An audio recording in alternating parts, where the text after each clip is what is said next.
It is very good afternoon. It's Niall Boylan with you for the next hour or so. Thank you very much indeed for joining us on this wonderful day where the Green Party has said they're motoring ahead with those hate speech laws.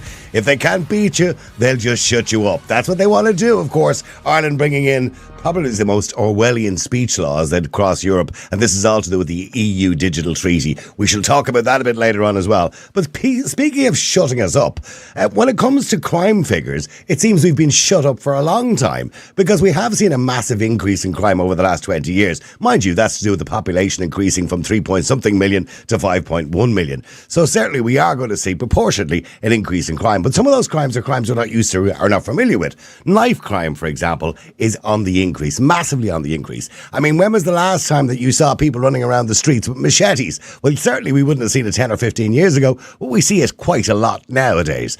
Well, back in 2022, at the time, there was a bit of research done. But the Irish Penal Reform Trust, acting executive Molly Joyce, said at the time, while the vast majority of foreign nationals and people with ethnic minorities do not come into contact with the penal system, these groups are disproportionately represented in both prisons and probation in this country. Now, I also read a piece from the same Irish Times article 2 years ago that said increased data sharing between agencies involved and increased use of technology in the court system are among targets cited in the Criminal Justice Secretarial Strategy, which is to run up to 2024. Now, this is 2024 and it still hasn't happened. In other words, what they wanted to do was combine data to suggest, who's committing these crimes. Is it those who are born in Ireland, or is it those coming from other countries, other nationalities or ethnicities that are perpetrating these crimes? But here's the thing.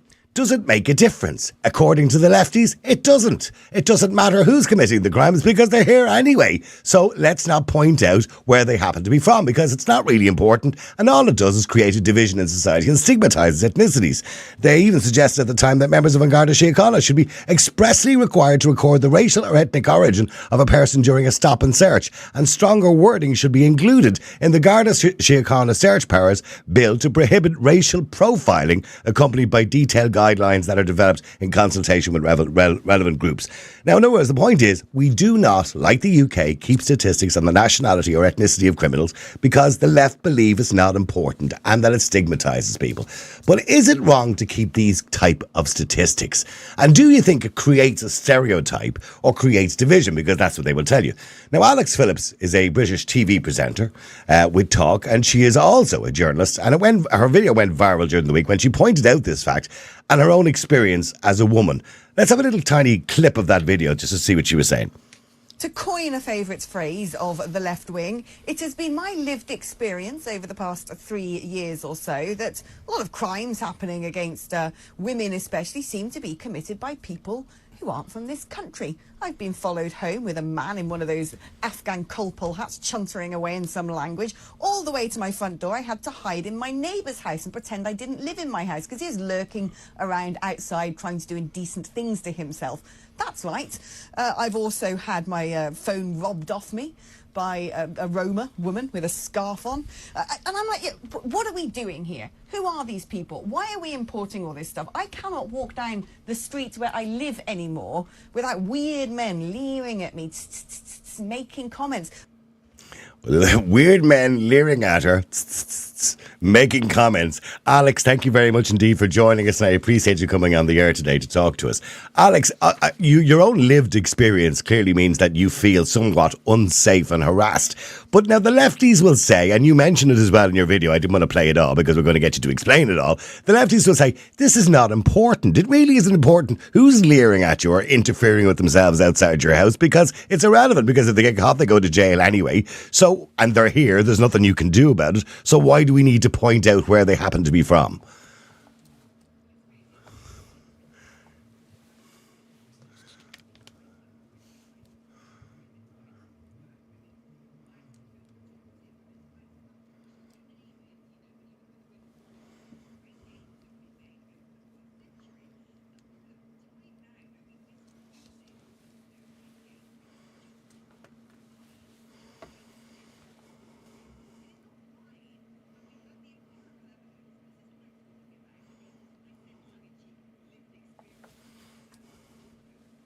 Mm-hmm.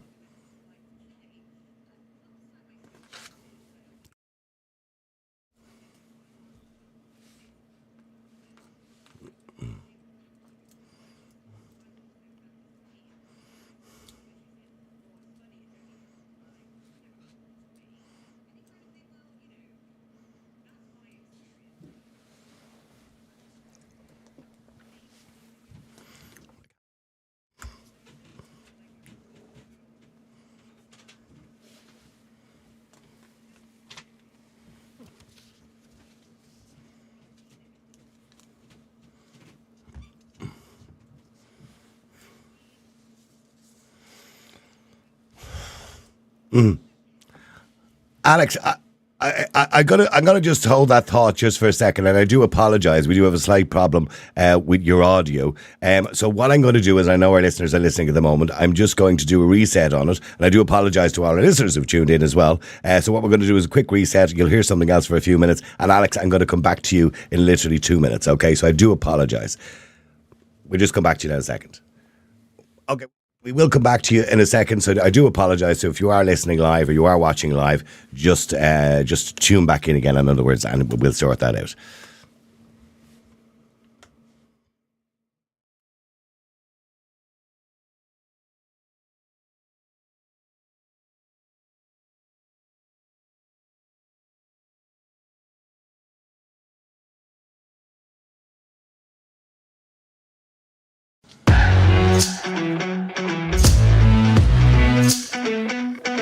Yeah, let me ring your phone. Let me just test the phone. The last time I was the phone not working. Do you remember again?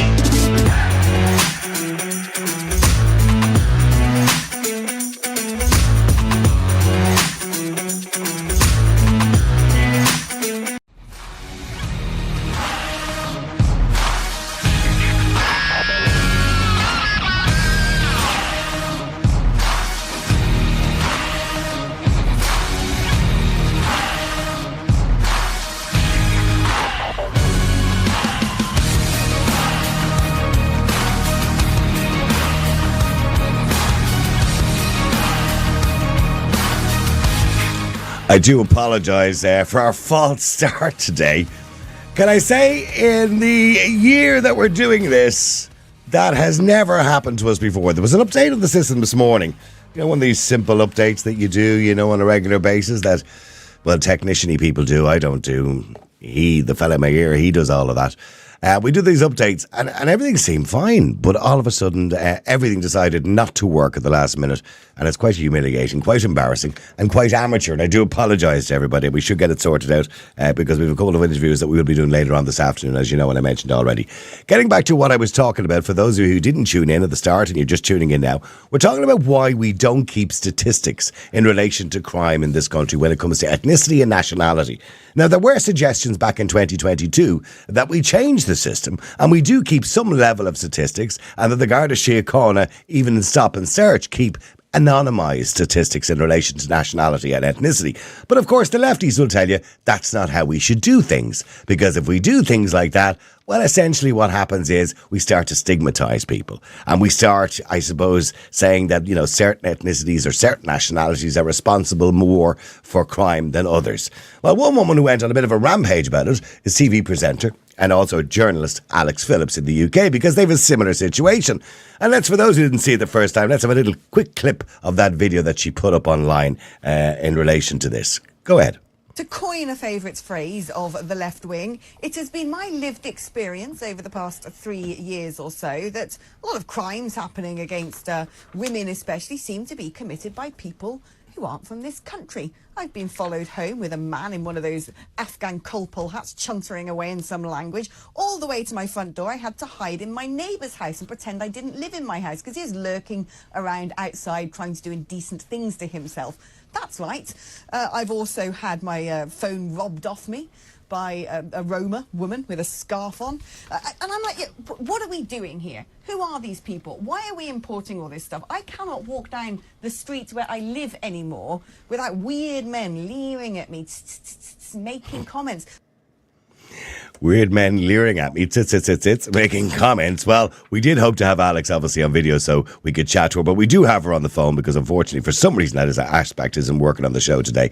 Alex, thank you very much indeed for joining us, and I do apologise for the inconvenience we caused today in relation to that video. Now, getting back to what we were saying, in the UK, same as Ireland, the lefties don't want us knowing the nationalities of people who commit crimes. Do you have any understanding of why we are so protective over ethnicity and nationality that we can't just face facts? Well, I think it comes down to campaigning over the course of decades, really, whether it's stop and search and profiling at airports or so on and so forth, that we've become extremely lily-livered about this. We don't want to cause offence. We don't want certain communities to feel like they're being picked upon. We're very concerned about coming across as racist or xenophobic or Islamophobic, and we don't want certain communities to feel marginalised. And that is all very decent. I think the aims of that particular mindset are good. But it's got to the point now that we no longer see the wood from the trees. We are not looking at empirical evidence. We're not even gathering the empirical evidence. And so what has happened as a result, and I coined the phrase lived experience, a terminology that I absolutely detest. But it's funny, isn't it, that someone who is Black or Asian or Islamic or whatever can have their own lived experience, and we can say, oh, well, you know, this is what their situation has been like going about as a minority. But I'm not allowed mine. I'm not allowed to say, as a white woman of a certain age with blonde hair living in a less affluent part of London, that my experience is something which is uncomfortable. I've been completely silenced on this. But when you look at, like I said, we don't collect the data, the empirical evidence in this country, but when you look at reporting that's going on, whether we're looking at, you know, the grooming gangs that terrorised young teenage girls, vulnerable girls in northern towns and cities, the grooming gangs that were predominantly Pakistani men, whether we're looking at news reports coming out of Brussels, this is in recent weeks and months, Brussels and Paris, of gang rapes, again, happening at the hands of largely men from Middle Eastern or North African countries. The common denominator is that these are men who are from cultures who frankly do not hold women in high regard, and least of all do they hold white women in high regard. They're probably taught from a young age that we don't respect ourselves and we're not to be respected. And at the same time, they're bombarded with pornography that probably reinforces that belief system. And it's having a real world impact. We need to be able to talk about it. And you mentioned in your video that, you know, gobby with the days, you know, we moaned about men, you know, on building sites, wolf whistling women.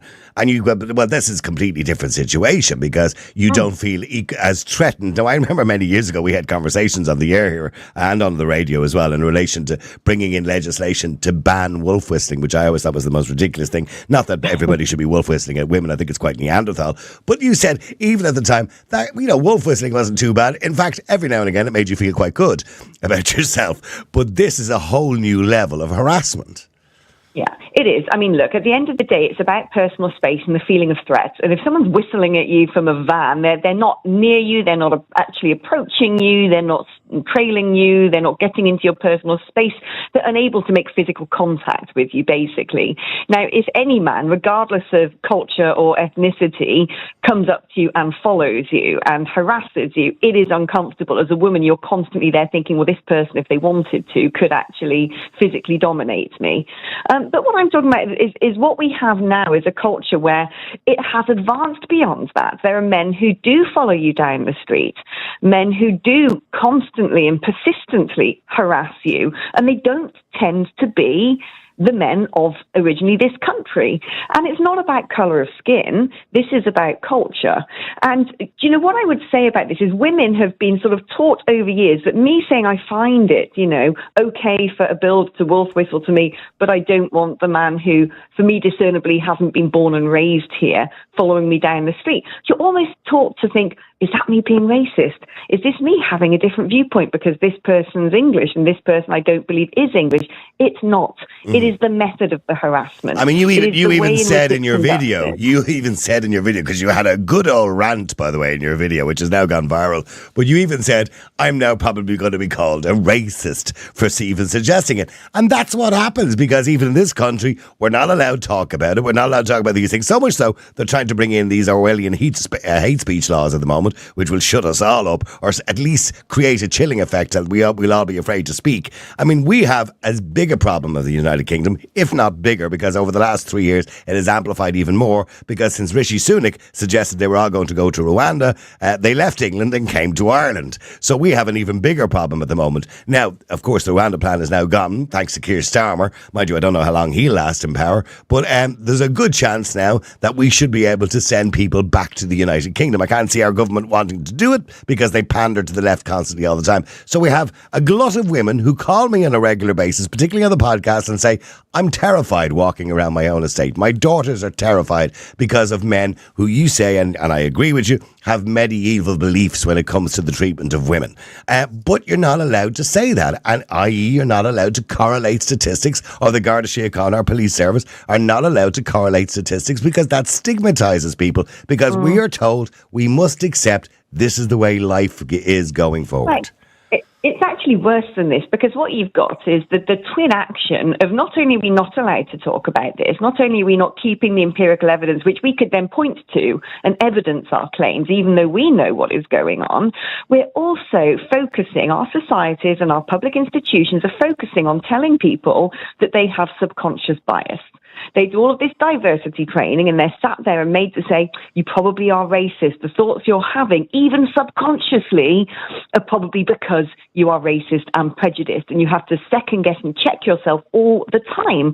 Now, this, in my mind, is almost a sort of brainwashing to almost lose your senses, to lose your sort of common sense and be able to say, well, look, this person has clearly been brought up in a country of a different culture to me and is treating me in a way that I wouldn't be treated by somebody else. Oh my God, I can't think that. That must mean I'm a racist. It's so dangerous. And it's dangerous because we're teaching young women especially to forego their common sense, their gut instincts, to sort of abandon their survival mechanisms, essentially. But they don't want young women racially profiling people. Isn't that exactly the reason they'll say they're doing this? That we don't want young women walking down the street thinking, there's a man who doesn't look like he's originally from this country, I'll walk on the other side of the road, and racially profiling people. I mean, look, I think it's important to teach young people and, any age person, frankly, that you shouldn't necessarily jump to conclusions about someone based upon the colour of their skin or their dress or whatever. I'm someone who has lived for a year in Kenya. I lived and worked in Ghana. I've lived in Cameroon. I've lived and worked in India. I've lived and worked in Pakistan. I spent a lot of time in North Africa. My previous relationship to date, one has been with an Iraqi, the other with a Cameroonian Algerian. So I definitely don't put myself in the category of somebody who is racist or xenophobic. I have huge global experience and very open-minded, and like to push and purport that we should actually try and abandon prejudice, but not to the point of sacrificing women and girls' safety at the altar of political correctness. This is ridiculous. This is dangerous. And the problem is that women increasingly are sort of being expected to be these kind, meek, I'm a pro-trans activist, despite the fact that a man can put on a frock and come into a woman's changing rooms, or refugees are all welcome, despite the fact that this, 14-year-old kid from a war zone is going to want to rape your daughter. It's mad. And sorry for interrupting you, Alex. Sorry for interrupting you. But you lot just voted for a prime minister who is not too sure whether a woman has a penis or not, and is quite happy to get rid of the Rwanda plan, and seems quite happy to have as many people come into Britain as possible. Well, yeah, I mean, this is my argument exactly. It's interesting reading some of the comments underneath the thing that went viral, the video that went viral. There are a lot of women saying, look, I'm so glad you're saying this. You're being a voice for me. And there's a lot of men saying, well, women voted for this. And in parts, they do have a point. That's what I'm saying. I mean, I never have. I'm a former Brexit Party MEP and was part of Reform UK. I've always been on a certain political side of the fence on this. But why did they? I mean, sorry to digress slightly, but why do you think so many people voted for Keir Starmer? Was it just because they didn't like Richie? Was this just a vote of opposition or a vote of anti-establishment? I mean, when most of them knew what he stands for, I mean, he's the biggest lefty you can come across.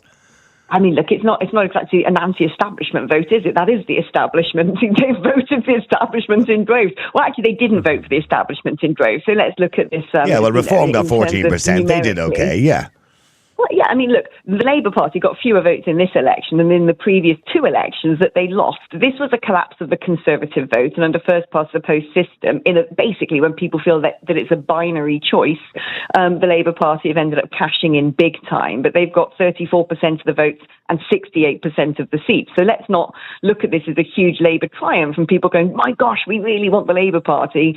It's so ingrained in people's minds that you've got to choose Conservative or Labour, and that's reinforced in the media media who's going to be the next Prime Minister, Sunak or Starmer, that people sort of don't then vote for smaller parties. But in this election, the smaller parties have got more votes. The tide is turning. I mean, do you predict, by the way, I have a prediction, by the way, that Keir Starmer won't last long, and I have a prediction, I have a bet on with a friend of mine for a meal out, by the way, for two people, that by next March, Nigel Farage will be the Prime Minister of Britain. That's just my prediction. Oh, that would be my hope. I mean, look, Nigel called this a long time ago. I used to be his right-hand woman. We were in regular contact and having lunches and discussing strategy. And we were talking about whether this would be the election he makes a comeback. And a while ago, he said one of the easiest thing would be if I sort of cool my heels and we end up with a hung parliament, so I don't damage a Conservative Party too much, because that way we'll end up with proportional representation, because Labour will have to get into bed with the Liberal Democrats. And under proportional representation, we can clean up. Yeah. And then he started to look at the situation and said, well, the country is in such a mess. The Labour Party are not going to do anything different to the Conservative Party. The Conservative Party are going to fight like rats in a sack in opposition, trying to discern what the ideology of that party is. And this is where, if we can just get a bridgehead into Parliament, that is something we can build upon. It's still an uphill struggle. Under our voting system, it's still going to be very hard. But watch this space, because he often is one of the best readers of the political tea leaves. And I hope he's got it right this time. Well, somebody said to me the other day, if you had a different voting system similar to Ireland, which is proportional representation, Nigel probably would have got about 72 seats.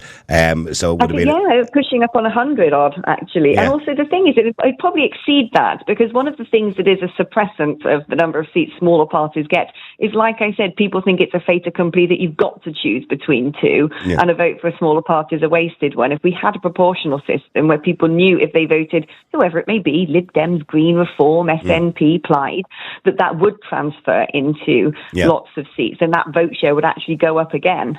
All right, well, look, in the interim, we should just live and learn and hope, keep our fingers crossed that at some point, we face up to the fact that there is disproportionate amounts of people who are not nationals of the country, both in Britain and here in Ireland, going to jail for crimes, and that women must be kept safe. Listen, thank you very much indeed, Alex, and I appreciate you joining us today.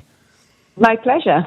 There you go, Alex Phillips, who is a Talk TV presenter. Well, when I say Talk TV, they're online now. Used to be with GB News and also with Reform UK, and TV presenter and journalist Alex Phillips. And her argument is, similar to Ireland, why don't we keep statistics in relation to the nationalities of people who commit crimes? Because after all, surely that's important, isn't it? Well, the lefties say it's not important. Let me know what you think. 085 100 22 55. Edward, is it important? It is, but we can't do it, and for obvious reasons, and I think you've already touched on that earlier on in the conversation. I mean, you'd be accused of rampant Islamophobia, Niall, among other things, and, inciting hatred, and I'm going to jail anyway, the minute that law comes in, and probably you are too, so we might we could be cellmates, the two of us, yeah. Well, yeah, we could, but what we have now, what we're importing here is what I would paraphrase as a Muslim pandemic. Dangerous people. I've already touched on this online in relation to the Tory Towie case, which you may have seen. That's the case that the Taoiseach and the Taoiseach have said they're going to intervene. The lady in Dubai who was the victim of domestic violence, a horrible case actually, the victim of domestic violence, she's now banned from leaving the country, for those who don't know the story. But here we are intervening in another country's legislation. And let's be clear, anybody who goes to Dubai or goes to that part of the world on a holiday or on a visit or whatever it happens to be, you know the rules. You know the way they behave. You know the laws. That's just it, isn't it? There's nothing we can do about it. And I think if we intervene, it'll be just making things worse, because then out of a point of principle, I think they'll turn around and tell us to piss off and mind our own business. Well, look, I wrote a book on the subject, which was subsequently banned. I can't go back there. I've said things about their regime which I refuse to retract. I've had death threats made to me, and I'm continually. But I don't understand that. I'm not familiar with your book, Edward. But when people say to me, God, isn't it horrible? Isn't it wrong that if you're caught, kissing in public, for example, that you could, essentially be arrested? Or if you're caught, drunk and disorderly, not like Ireland where you just get a guard by tell you to go home, you could be arrested. And I go, well, no, that's their rules. That's their laws. If you want to go there, that's the way you behave. The same way as we would expect here in Ireland, if you come from another country, we have traditions, we have rules, we have laws, we have morals. That's the way you behave in this country. That's fine in principle. I mean, let them do what they like and say what they like and behave as they like. But what we're doing, Niall, is much more critical.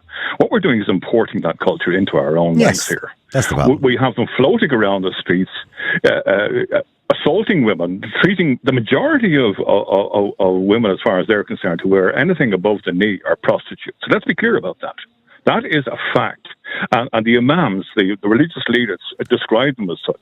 Western women are prostitutes. It's horrendous, the way they view us. But that is their culture. That is how they've been brought up. They've been brought up with this narcissistic belief that women are objects, women are to be possessed, and they have no greater value than a herd of goats. Now, when you look at that in context, and you look at even the more educated among them, we had a doctor there recently who was jailed for 9 years for raping his own wife. And when the Gardaí arrested him, he said, well, what about? For what? He was nonplussed as to why they would dare even challenge him on this question. She managed to escape. He's now in jail. But that, again, comes from an educated man who is a Muslim. His wife, he could rape her ad nauseum as he wished when he liked. Outrageous. But again, another. But I would like. Here's the thing, Edward. And to be fair and to be a level of balance, I would like to think that if people who are Muslim, who come from other territories where a lot of it is cultural, apart from being religious, right? When they come to Ireland, that they assimilate into our cultures, as well as keeping their own identity. And I'm not saying people shouldn't keep their identity and their roots, but they assimilate into a culture where where their religion doesn't fit into that culture, or their interpretation of the religion doesn't fit into that culture, and as such they must adjust. And maybe not they, but certainly the next generation of their family, their children, will be raised in Ireland and say, well, okay, you can't behave here the way you might in Saudi Arabia, for example, or you might in the United Arab Emirates, or whatever it happens to be, that you can't behave in Ireland in that fashion, and you must treat women as first-class citizens, not second-class citizens. No, they cannot do that, Niall, and they will not do that, and there's very specific reasons for that. The Quran dictates otherwise. For them to assimilate into our society and embrace our culture means going against the teachings of the Quran. Now, I won't get into that because it's too I don't want to get into it, but that depends, of course, on the interpretation. And there are, just like there are many people who interpret the Bible very differently, there are many people who interpret the Quran very differently too. But this is why within various parts of London they have simply refused to assimilate.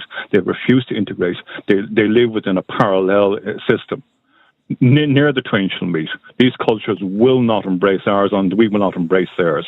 So what we've got is effectively many citadels, whole communities of Muslims that live within their catchment area, and nobody would dare encroach upon them.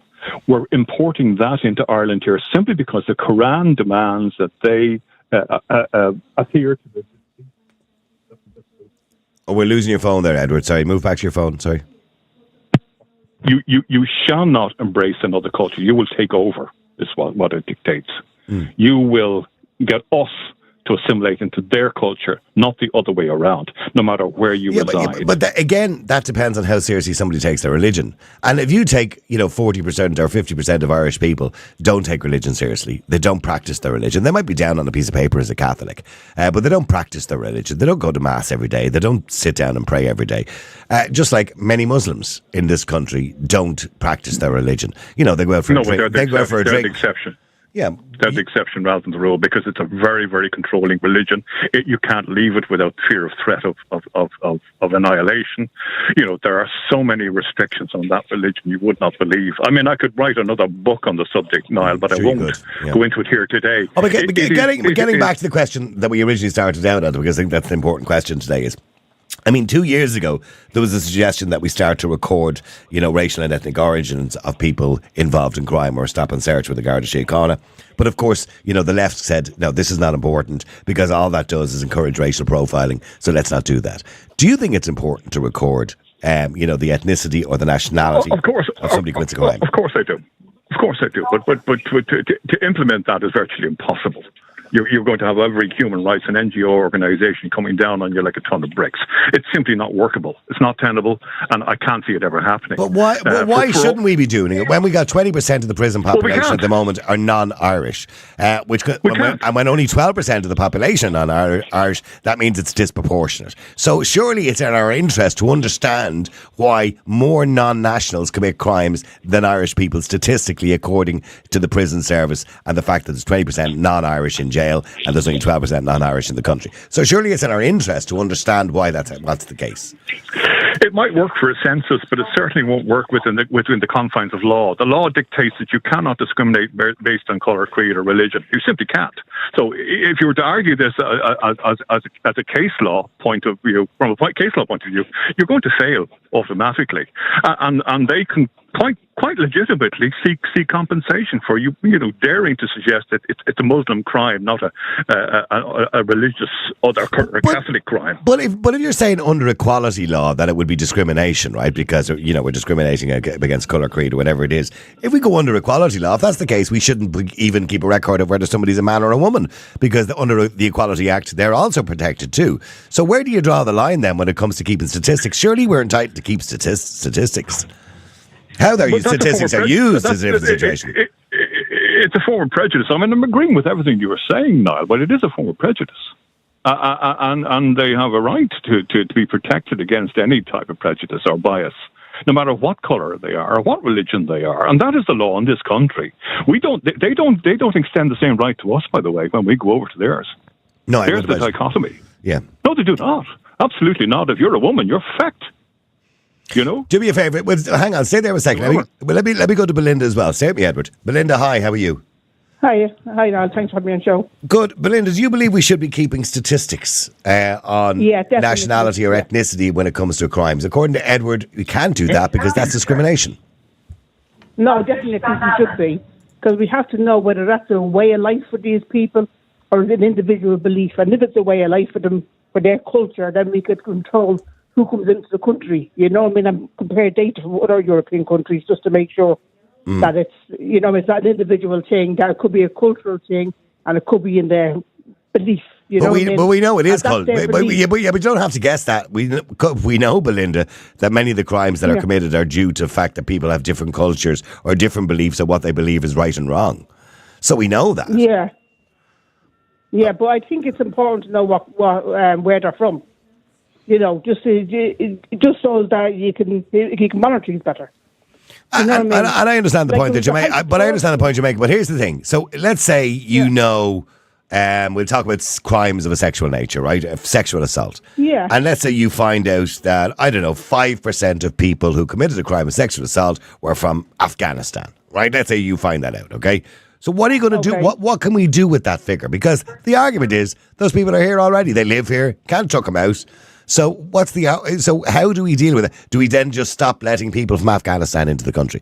And you can't do that because then you're discriminating against everybody from Afghanistan who might not be a criminal. So the argument is, why is it important? I don't know. I just think it's important to keep the data so other countries in this country and other European countries can keep an eye on that particular group of people. Mm-hmm. I know you can't do much about it. They're monitoring. You can't deport them.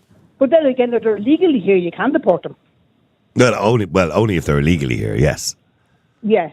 Most likely they will be illegally here. Well, you don't know about that because most people in this country, most of the lefties in this country don't believe there's any such word as illegal. well, there actually is such thing as illegal. So, the very illegal, thing. Yeah, sorry, Edward. She will be. Yeah, the very thing that this woman is hoping to achieve could actually work in their favour. It could actually guarantee their release. That is the difficulty we have in this country. It's the opposite, obviously, in places like Dubai. But here, if you prejudice against somebody who has the right of innocence, who's presumed innocent before they're guilty, and you turn around and say, well, that's a Muslim crime, or you're part of a Pakistani rape gang, like they have in the UK. They're going to walk straight out the door just on that point alone, and that's our law, and that's designed to protect everybody, and it protects Muslims as well. So there's the challenge. Okay, well, stay there for a second. Let me go to Joseph as well. Joseph, hi, how are you? Hi, Niall. I'm going to take an extreme point on this. So let's say we shouldn't report on any crimes at all ever. Every day the news should just say the country is wonderful, we're all doing great, lads. That's what we should do, isn't it? That's not the suggestion, but the argument is, and I get what Edward is saying, is that when you start to nail it down and say, I don't know, Afghanistan's committed 3% of crime, Nigerians committed 4% of crime, Irish people, Irish nationals committed, 72% of crime, or whatever it is. And when you're kind of automatically discriminating against people or racially profiling people, because then other people will go, well, then I better keep an eye on those Afghanistanis or those Nigerians or those, you know what I mean? And that's the argument they're making. No. And that argument is complete trash. It is an infantile argument. Complete shit. Look, the news and reporting statistics, their goal is to tell us the reality of the situation we're living in, and everyone has to have that information. And then how they behave based on that is up to them entirely. If you are, some extent racist and you're looking for any excuse to hate someone, you will. It doesn't matter what we say, as long as we're saying the truth of the situation. Now you can say that, okay, look, Afghanis are overrepresented in rape, right? By the way, I don't know if that's the case. I'm just using that as an example. Yeah. No, we're using that as an example. Let's say it's Swedish people who are burgling every house, and let's say it's Canadians who are doing all the pickpocketing. It doesn't matter as an example, but we need to know that, look, these people are over. Then here's the argument, and I get the point you're making, and I think that's useful information. But what are you going to do about it? What can you do with that information? Can you go around surveilling or staking out every Afghanistani or every Canadian who might be a pickpocket at an event? You can't. You can't tar everybody with the same brush. No, but you have to decide a practical solution to that situation so that, it's not causing, an out-group hate. What you have to do is to say, okay, look, what we're going to do is we're going to do some more background checks on any, Canadian coming in to see if the local police have ever picked them up for pickpocketing. And then you can say, okay, look, based on that, we're not going to let you enter into the country. Or we're going to have a police officer knock around your house every 2 months and just say, hi, have a quick chat and, see that you're a good standard citizen. It doesn't have to be anything severe or draconian, but it has to be, look, this is the background rate for Irish population. And if there's any group, doesn't matter which group, who are statistically outside that range, then we have to take measures to protect against it. Because so what do you do? If a particular group or ethnicity has committed a lot of crime, do we turn around and say, well, let's not let any more of them in? Is that what we do? No, you don't have to. No, you don't have to take it in totality. You don't have to say everyone. You have to say, okay, we're going to take, some strict measures to make sure, depending on the crime. If it is, these rape gangs that they have over in England, well, we have to see, okay, let's dive a little bit deeper into that. So, okay. I'm sorry, Joseph, but I know you're kind of busy there at the moment, and there's a lot of noise in the background. But Edward, I understand the point Joseph was making. So you can be stricter in relation to certain nationalities or ethnicities if you believe they're involved predominantly in a certain type of crime. So when they do enter the country, you can focus very much your background checks on that kind of information. Would that be fair? Sure. Well, it would be fair to a point, but I think what you need to do is you need to treat each individual on their merits. If we do, as you said, take a broad stroke approach to a whole religion and go all xenophobic on them, we're in danger of turning whole communities against each other. And that's not fair. That's not fair, Niall. We cannot do that, because I know a lot of Muslims who are very decent, hard-working people. Yes, as I do.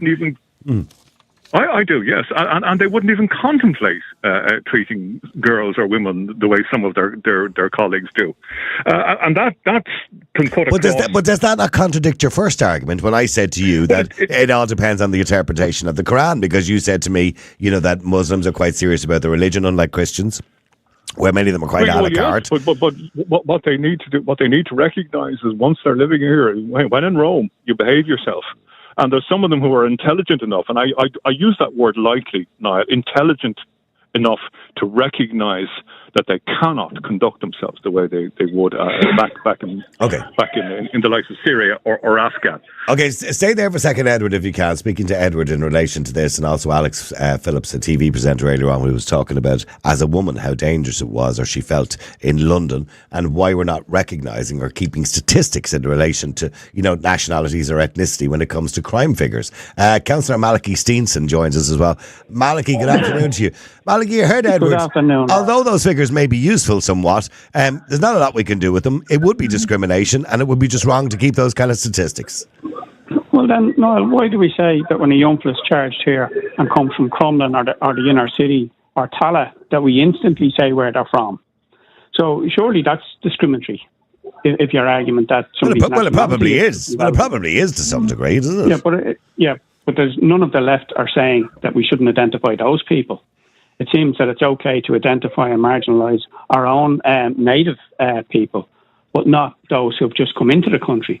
And that's not written in law, Maliki. That's not written in law. No, but it's practice.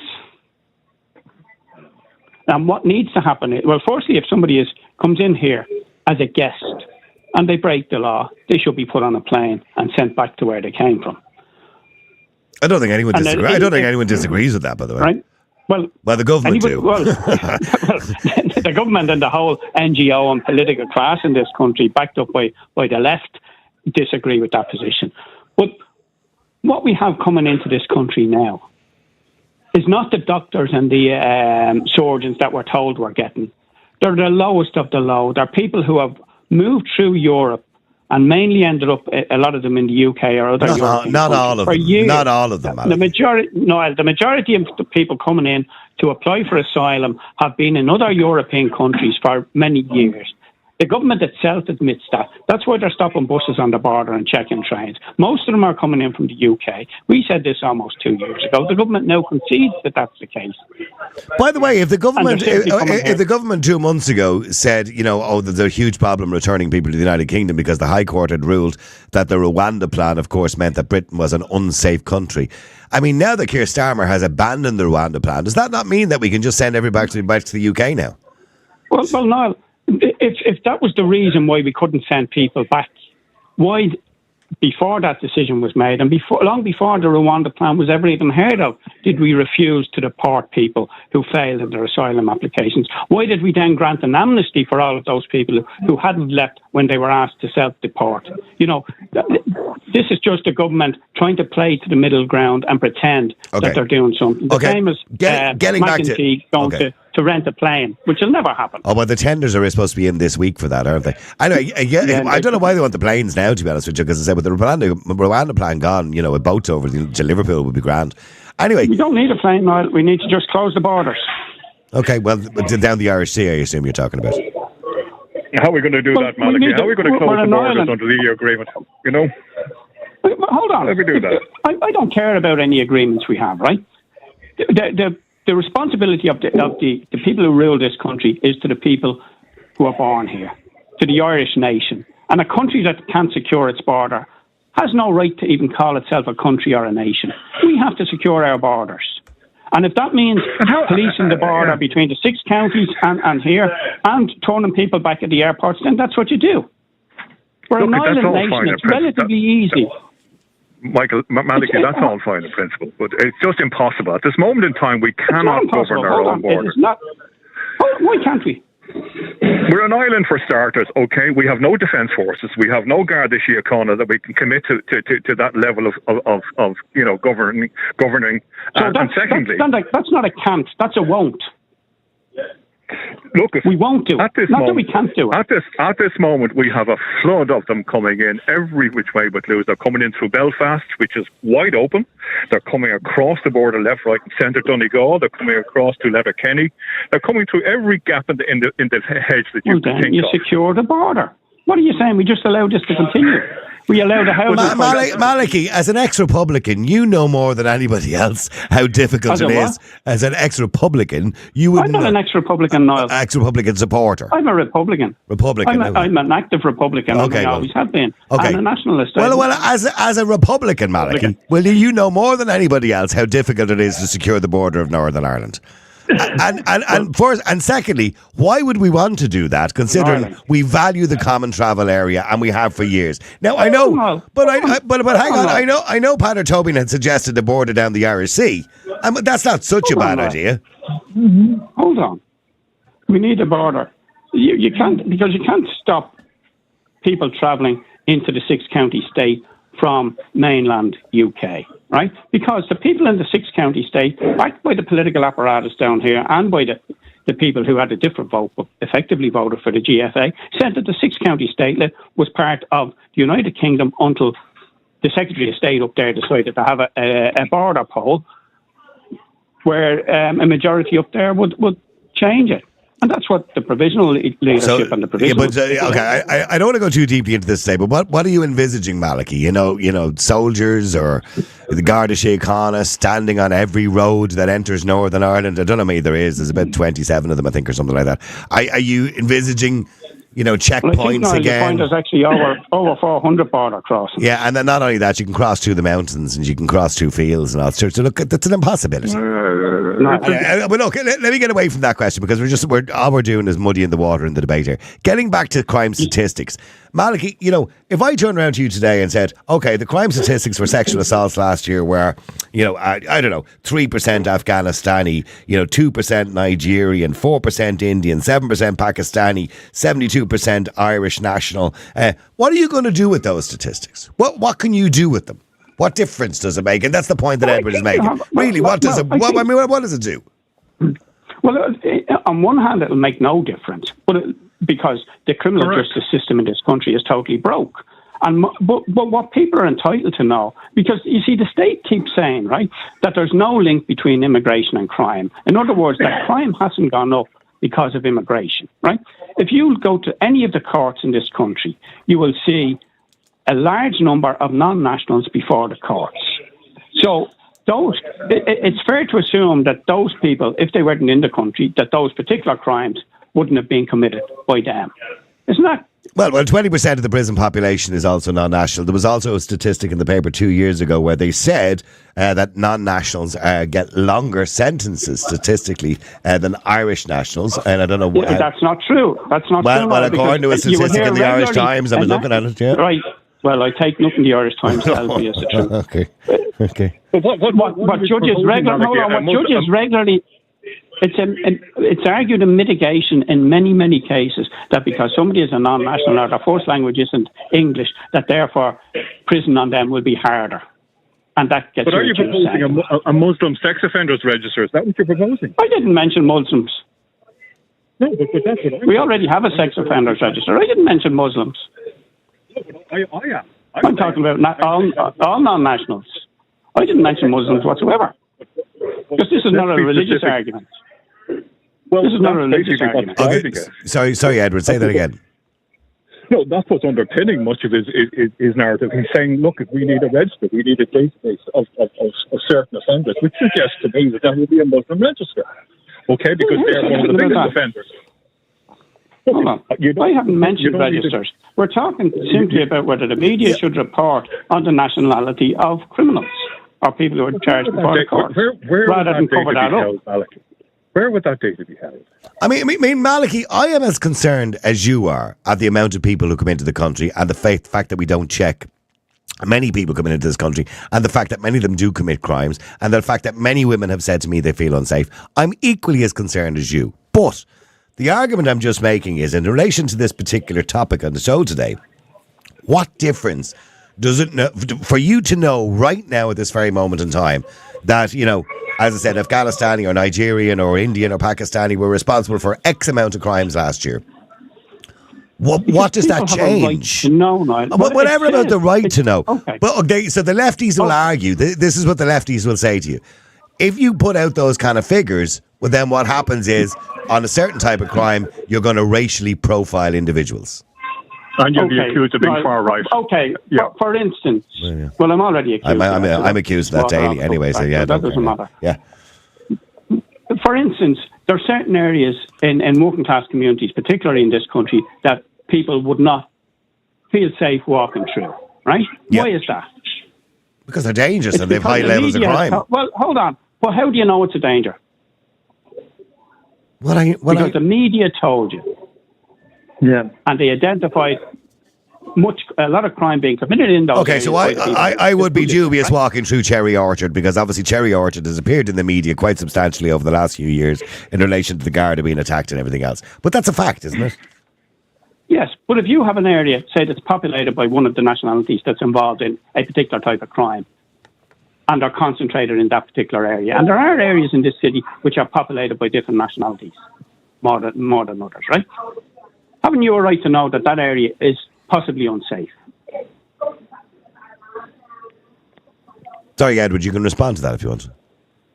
I can. I mean, I think the much easier solution here, rather than start shutting doors. We're losing your phone there, Edward. Sorry, go ahead. Mine. We need to do what they've done in the UK, is start to educate our population into the concerns that we have here. And what we're raising today is obviously some very serious concerns about what we're bringing into this country. Educate women, especially. It hasn't worked in the UK. But by the way, just to mention as well on the story that you mentioned in relation to Tory Towie at the start of the show, Edward, breaking news there. Taoiseach Simon Harris has told the Dáil that the travel ban on Tory Towie, the Irish woman who is facing criminal charges in Dubai, has now been lifted, so she can come home. So thankfully, thankfully that's a nice ending to a very distressing case. She'll come home because she's still charged and she'll still presumably have to appear in court. So, I mean, so... Well, at least the travel ban has been lifted, but I mean, that's one thing. But as we were talking about it earlier, Malika, let's not get into it now. Anyway. Let me go to Jessica. Jessica, hi, how are you? How are you? How are you doing, Jessica? Okay, just in relation to this particular story, I mean, do you believe that we should keep statistics?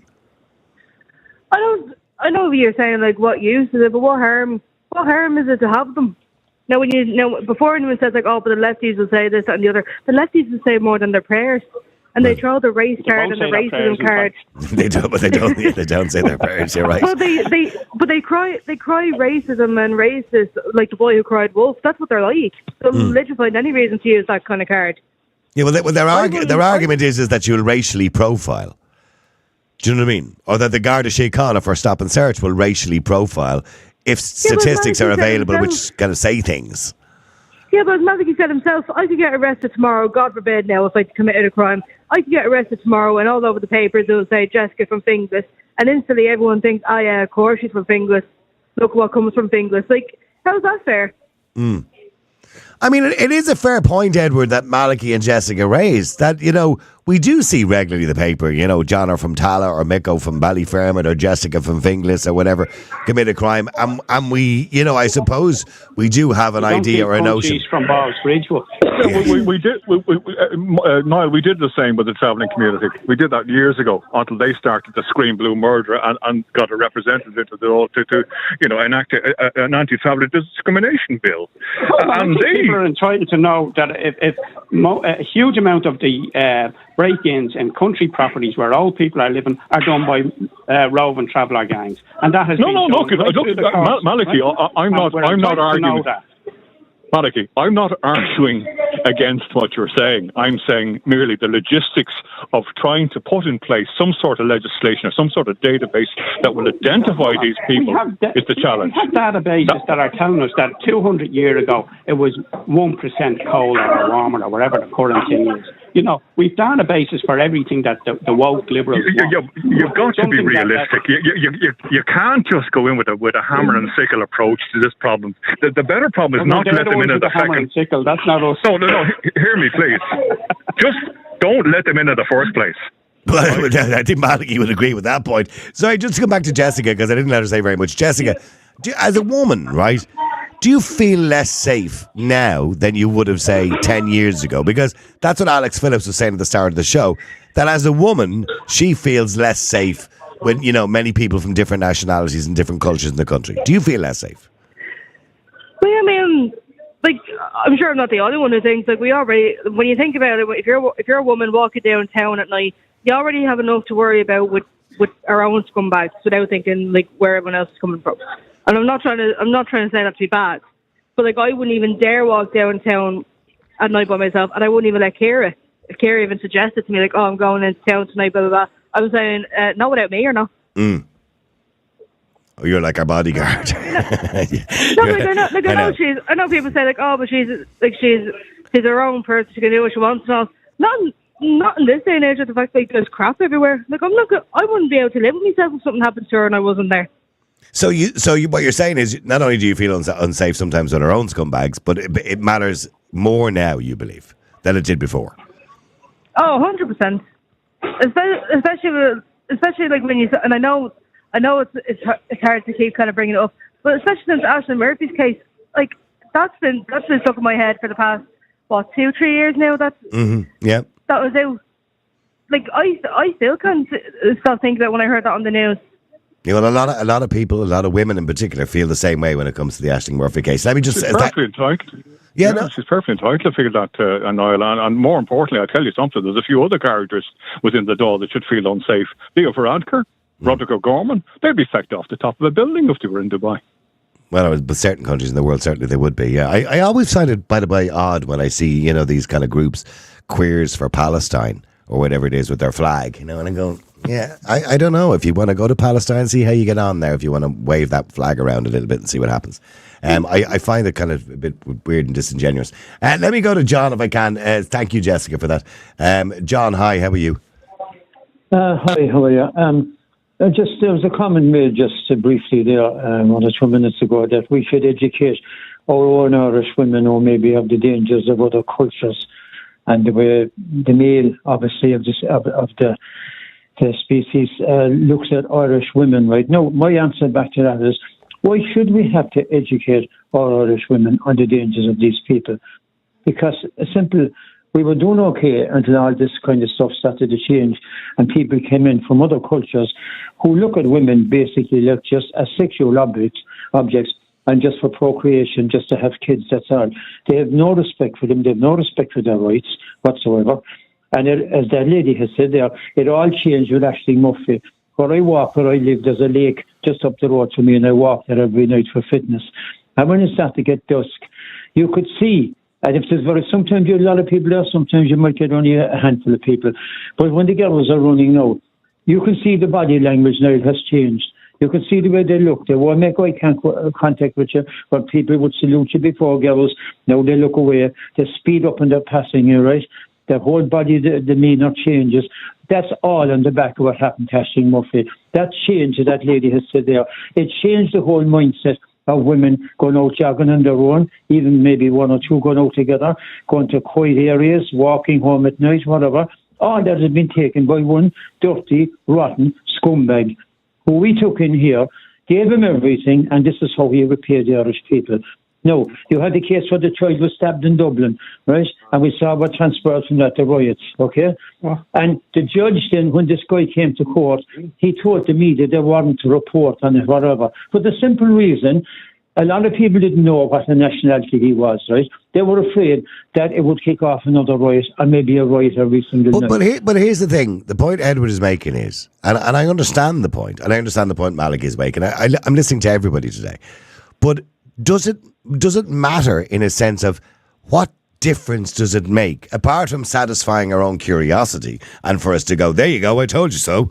What difference does it make to know statistically the nationality of or the nationalities of people who commit certain crimes? But like this man, here's the Lord says here, that's the way. So, like the people up in courts every day, or local paper, the Echo there, whatever, you see stuff online, whatever, or the Dublin papers, the local papers, like our Echo. I mean, what's the point? So and so is up in court, so there, right? And his address is given there, Knocknaheeny, Cork, or Mahon, Cork, or Torquay, Cork, or. Well, yeah, but no, hold on. But if Johnny from Afghanistan appears in court for a crime, his name and address is also put in the paper. It's up to you to figure out where he's from. But his name and address is also in the paper. It may not be. It may not be. And there are many cases where the identity of non-nationals are not disclosed. But only if it's a crime of a sexual nature. Similar to any Irish person that would be. No, that is not true. And a number of cases recently where there have been attempted child abductions by non-nationals. But again, would that not be because it involves a minor? Hold on. No, that's not the reason that the withholding of the name was done. It was done to prevent further unrest. Yeah. No. Hang on. I want to clarify this, Malachy. So let's talk about the lad in Pearse Street who allegedly tried to take 2 children, right? Yeah. Okay. So he hasn't been in court yet. He hasn't. I'm assuming he's been charged. I'm not too sure. I'm not too sure of the story. But has he been charged? Has he been charged? He was, as far as I know, he was charged. Right? Okay. If you're charged in Ireland and it doesn't matter where you're from, what it'll say in the paper is, and in the court records, a man in his 40s has been charged. No. Right? No. It won't say their name until you appear in court. Hold on. He had appeared in court, right? And the court ruled that his name wasn't to be disclosed by the media because it would create possible civil disobedience on the streets. Yeah. So now... No, so who said that? The judge? It is correct. The judge said that is correct, Niall. That is correct. Malik is correct. So, there was a Well, then, Edward, that goes against everything that we're talking about today. If the judge turns around and says something like that, because surely that information should be freely available, because if it was Irish and he was from Finglas, because we'd if all it know was John about it. from Tala, we would know about it. Yeah. And you would have all over the paper. And compare that to... Oh, well, it would say it would say, if they're just being charged, it would normally say a 44-year-old man from Finglas. Compare that to what happened in the same week when you had the Newtown Mount Kennedy and 4 people, I think, were charged. Their names, addresses and photographs were splashed across the media instantly. No, hold on. That was the Irish Mirror, I think, wasn't it? The Irish that was despicable. These were 4 people who were arrested under the Public Order Act, right? And whatever, they obviously have to go to court or whatever else. But they were arrested under the Public Order Act. They're not murderers, but they were put in the front of the paper like they were 4 murderers. It was absolutely awful. No. Yeah. And the very people who should be in the front of that paper are the thugs that are in the public order unit that battered people around the street, sovereign Irish people battered by the public order unit. Yeah, they're the thugs that should be in front of that paper. Those thugs. I know. I did agree with that. That particular headline was wrong. And by the way, you can't blame the government for that. You blame the media for that. But no, Malik, and I wasn't aware that a judge said in that particular case that the person's identification wasn't to be brought up because it may cause civil disobedience. I wasn't aware of that. And that's wrong as well. That's equally as wrong.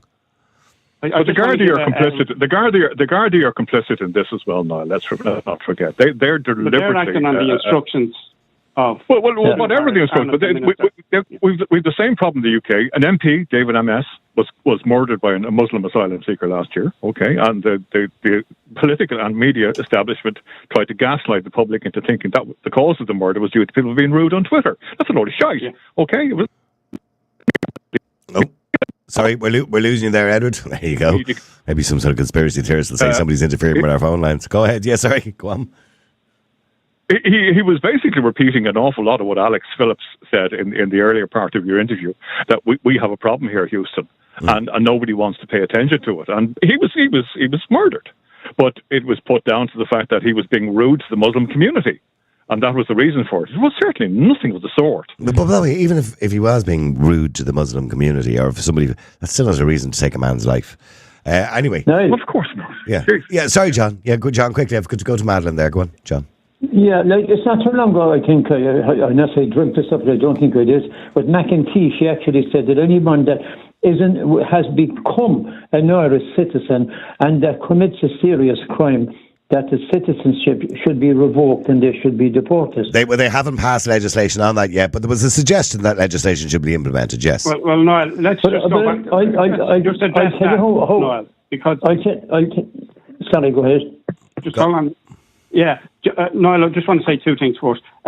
Just remind people that there's a national mobilisation at the Garden of Remembrance on Saturday, the 13th at 2 o'clock, that's this Saturday, against the EU Migration Pact. So it doesn't seem to be getting the traction out there that it should. Okay, Saturday the 13th, what time? Saturday the 13th, what time? 2 o'clock at the Garden of Remembrance 2 against o'clock the Migration Pact. Okay. Now, just in relation to people who get citizenship here as opposed to us who are native citizens, you have to swear loyalty to the state and fidelity to the nation, or the other way around. So you take a note to that. So if you're convicted of a crime, then you've broken that oath. So you're automatically, you should be stripped of your citizenship. I think that should go without saying. I was surprised that wasn't a thing already, by the way. When it was suggested there, going back a couple of weeks ago, that we should bring in, and you understand this better than me, Malachy, that we have to bring in legislation for that. Is that not already in legislation? Well, I don't think there's no legislation to prohibit it. So in life, you can do anything you want unless the law says you can't. So so let them go and strip the citizenship off these people and see what happens. Just put them on a plane. And, I'm sick and tired of hearing, of some incident abroad somewhere, and an Irish citizen is involved. And it turns out there was probably somebody never even set foot in the country. They just happen to have an Irish passport. And of course then they never actually tell you that bit. But when you look into it, you find those things. But, there's something dysfunctional in this country. Well, there's a lot of things dysfunctional. And we're on a very slippery slope. If you look at the amount the levels of immigration in this country, over 20%, 1 in 5 people in this country weren't born here. You imagine translating that to any other country in Europe or in the world. It just simply doesn't happen. Okay, I got to get quickly through these. Madeline, hi, how are you, Madeline? Hi, Niall. Just Malachy making that point about the Garden of Remembrance on Saturday at 2 p.m. The amount of people that haven't a clue about this, because he's right, it's getting no traction. We're like a rudderless ship at the moment. I'm delighted to hear Malachy on there this morning. I'm a big fan of himself and yourself, Niall. Don't just call him Malachy. Call him Councillor Malachy. It makes him feel good. I've never called anybody by that title in my life, and I'm not Councillor about to start now. Councillor Steenson. Yeah. But we've no proper political leadership here at all, and people are absolutely out there like headless chickens at the moment. They want to hear people like yourself, Niall, and like Malachy, talking about what's right for this country, but we are not getting it at all. Now, you're talking about closing borders and stuff around the country. The NGOs stop handing out free stuff, and our financials stop handing out money. These people will stop coming. There's an easy solution. Well, they're doing quite the opposite, Madeline, because it was suggested yesterday that the 800 quid a month that's given currently to Ukrainians to set up, to stay in somebody's house, for example, for 90 days when they come here first, should also now be given to asylum seekers. No, I absolutely, and I know loads of people, thousands of people feel like this. If the NGOs disappear tomorrow and the money that's been handed out freely to these people, if it wasn't there, these people wouldn't be coming over. It's scandalous looking at what's happening in the city there with those tents. It's absolutely scandalous. They're dumping them tents into the water and they're replaced the same bloody day. Can I get back to the original question of the show was, is it necessary, because we don't have crime statistics at the moment in relation to nationality, do you believe it's important that crime statistics include nationality and ethnicity? Well, they would have happened to start that a long time ago, because we have imported an awful lot of criminals here that nobody seems to know who they are or where they come from. And stats prove world over that men commit more crimes than women, and we're imposing them by the lorry load here, men who are sitting around all day with nothing else to do, only intimidate white Irish women. There's nobody in our feckin' parks anymore now because people are afraid to go out walking. I never had a problem up until the last 2 years now about going for a walk in a park, and I think it's disgraceful. Our government, our Garda have let us down totally. We have no protection, we have no leadership. It's an absolute abysmal disgrace. Thank you for that, Madeline. All right, let me just go to Albert as well before I finish up today as well. Albert, hi, how are you? Hi, Niall, how are you? I'm good. Just a couple of points. Look, you're talking about statistics. Well, everything in the courts that goes through the courts, the prison service, the guards, all those statistics are there already. They're just not being released. And in regards to profiling people, well, let's be honest, you can look at, Eastern Europeans and you can say, well, if you could profile them off the top of the head by saying, well, it's people trafficking, prostitution, and they're stealing cars to order and sending the parts back to Eastern Europe. The Romas, Romanians, you can say that most of them coming over here are pickpockets. You can look at Muslims or say people from the Middle East and that, and you can almost say, well, when they come here, this is the type of crime they commit. It's already there. I'm not disagreeing there's a disproportionate amount of crime committed by individuals of certain ethnicities and belief systems, right? But here's the thing, and the point Edward is making from the start is, what difference does it make that you know these things? Because there's nothing we can do to change that. In other words, I agree with Malachy and I agree with Edward, and Edward also agrees that we shouldn't be letting in people that we don't know who they are, we don't know what their backgrounds are, they've no identification, all that kind of stuff. And people like that should be deported.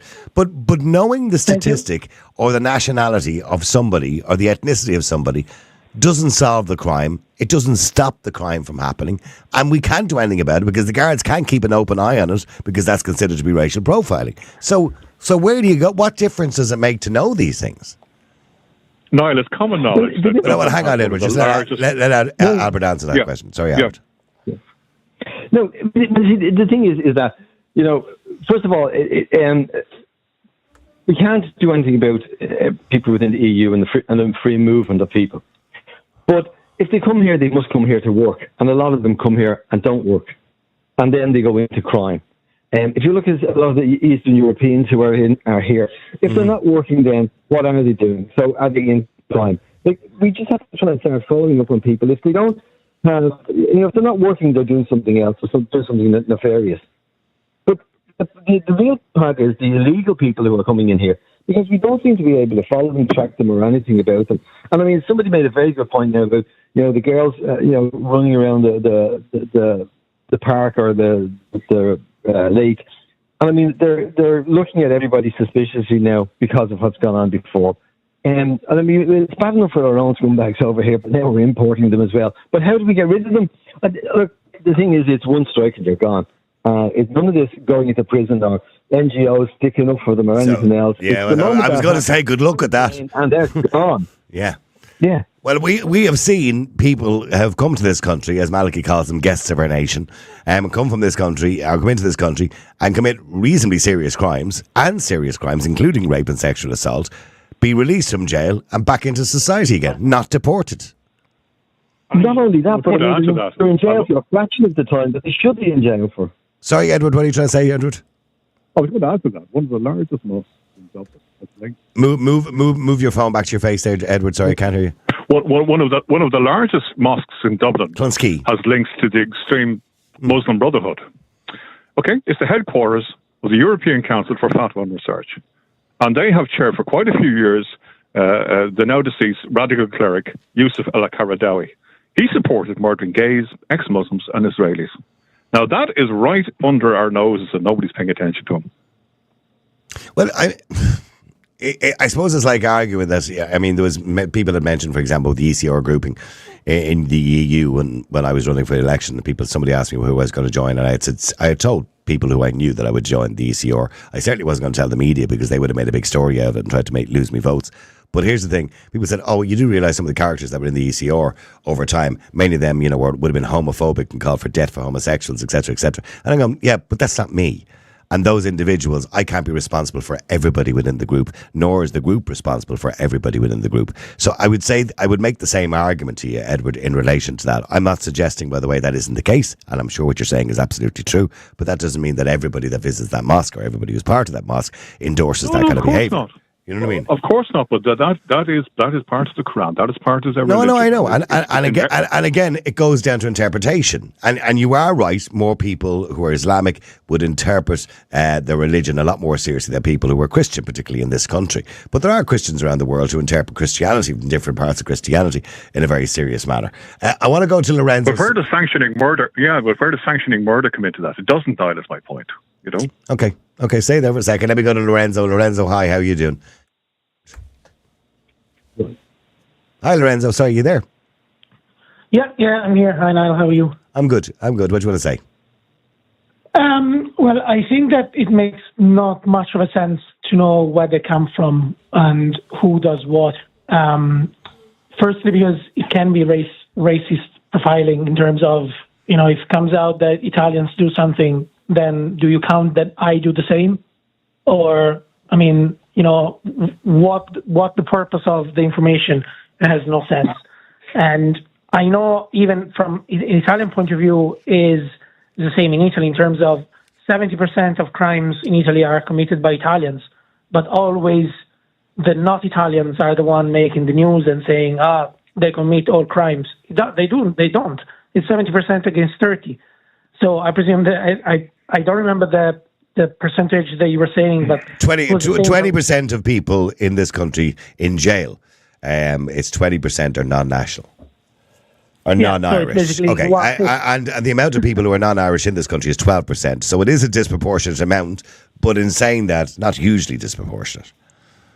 Yeah, there isn't. So it's always nice and it's always easier to blame somebody else instead of your own kind of people, pass me the term. It's easier to say, it's somebody else instead of the Irish, but basically everybody commits crime.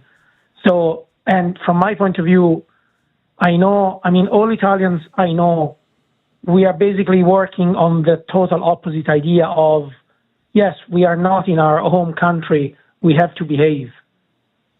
So it basically, and plus I constantly try to fight the stereotype of all Italians are linked to the mafia. No, we're not. We're not. You mean you're not linked to the mafia? No, we're not. Ah, Lorenzo, you've disappointed me now. I thought you might have been. There you go. But like, I mean, do you even know? Do you even know Joe Pesci and Al Pacino? No, no, no. Yeah, no, I understand the point. I mean, Malachy, Lorenzo makes a good point again. You know, just because he is Italian, if Italians were committing a certain type of crime, does that mean we all look at Lorenzo as being somebody who could possibly commit that crime? You know, that's kind of stereotyping people, and it's racial profiling people. In other words, the figures don't, you know, to know those statistics doesn't make a difference. Well, unfortunately, it's not racially profiling. I mean, Italians are not a race. No, I'm not talking about it. You understand the point I'm making. Right? Stereotyping people. Well, you see, we've had no problem in this country, for instance, during the conflict in the 6 counties, or before that even, saying that people who, for instance, had a tricolour in their house were to be despised and were somehow Republicans and lesser people than anybody else. And you were entitled to ensure that they didn't get a job, and you would write whatever you wanted about them.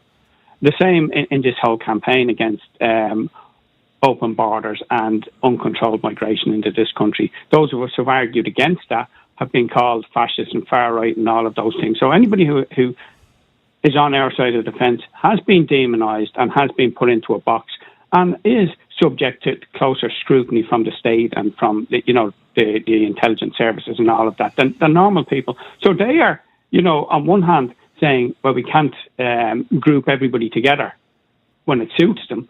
And on the other hand, saying that, well, if you're seen talking to me, for instance, you're automatically deemed to be far possibly right. Somebody who's opposed to... linked to the far right. Yeah. And therefore you're targeted. Am I now, because you're a guest on my show on a regular basis, am I linked to the far right? I am. You're regularly accused of being on the far right. Yeah, true. Well. This is true. I did have an argument on Twitter with Dr. Umar Al-Qadri that I was right wing, yet I said nothing more than he said, and he's left wing seemingly. Now, he said exactly the same thing as me, but tried to claim he was left-wing or socialist in some way. And yet he was the one who said we need a fair immigration policy. People need a debate with him, John. Well, he was the one, by the way, on RTE, with that very first debate that I was on him, said that he wanted people removed from the state. He wanted people deported who had no identification. He said exactly the same thing as I'm saying. And then he kind of seems to switch sides towards the end. I don't know why. But in saying that, he still says the same thing, and yet he's considered left-wing, but I'm right-wing. It's quite bizarre.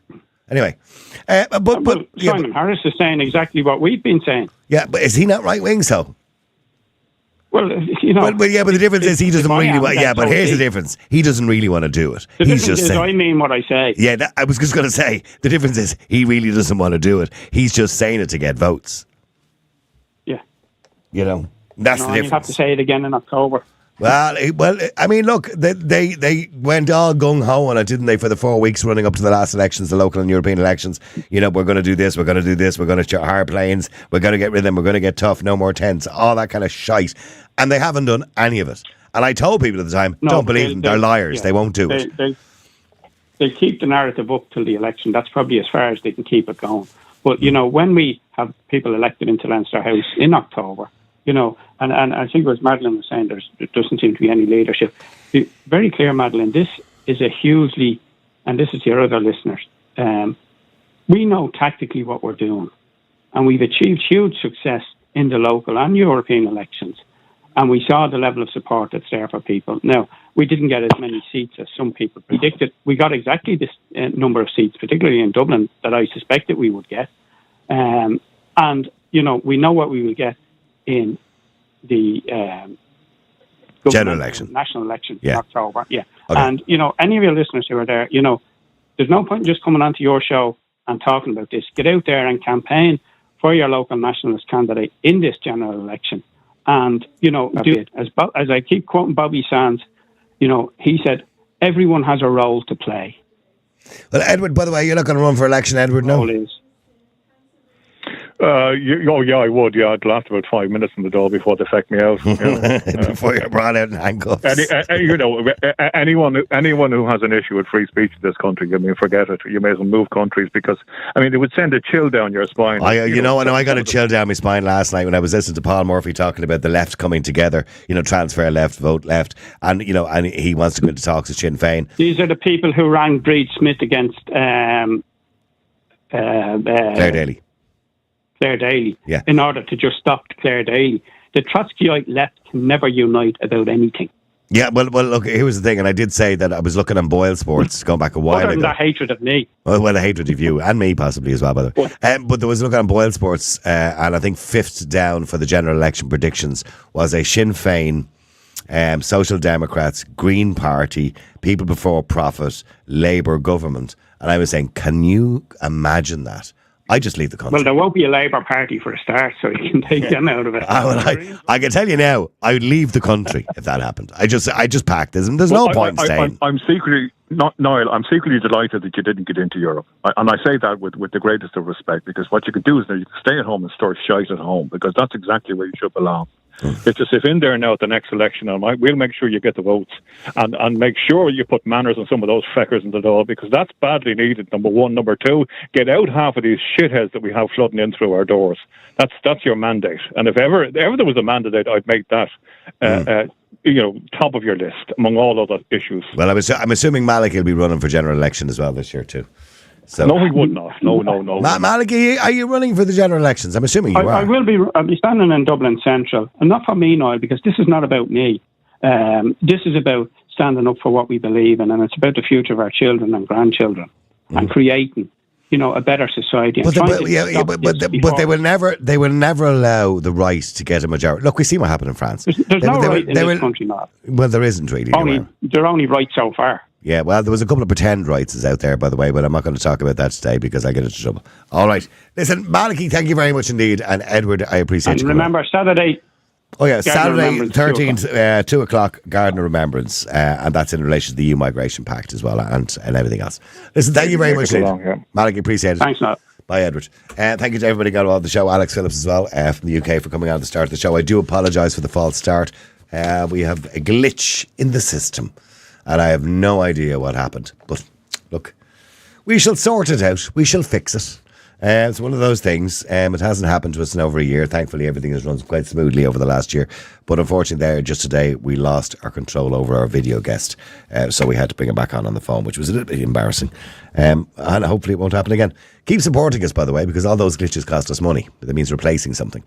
And the only way that we can replace things and fix things and keep those glitches away is but your financial support, because we don't have advertising and we don't have any other way of making money apart from your donations and your subscriptions on our website. Go to the website, niallboylan.com. That's niallboylan.com. And you can donate there if you want to. We should talk to you again tomorrow at 12. Until then, thank you very much indeed. Thank you for your patience today. The multi-award-winning Niall Boylan Podcast. Listen live on Facebook, YouTube, and all the usual live stream services. To get in touch, just WhatsApp or text 085 100 2255. The Niall Boylan Podcast. They told me to shut up. Available for download from all your usual platforms.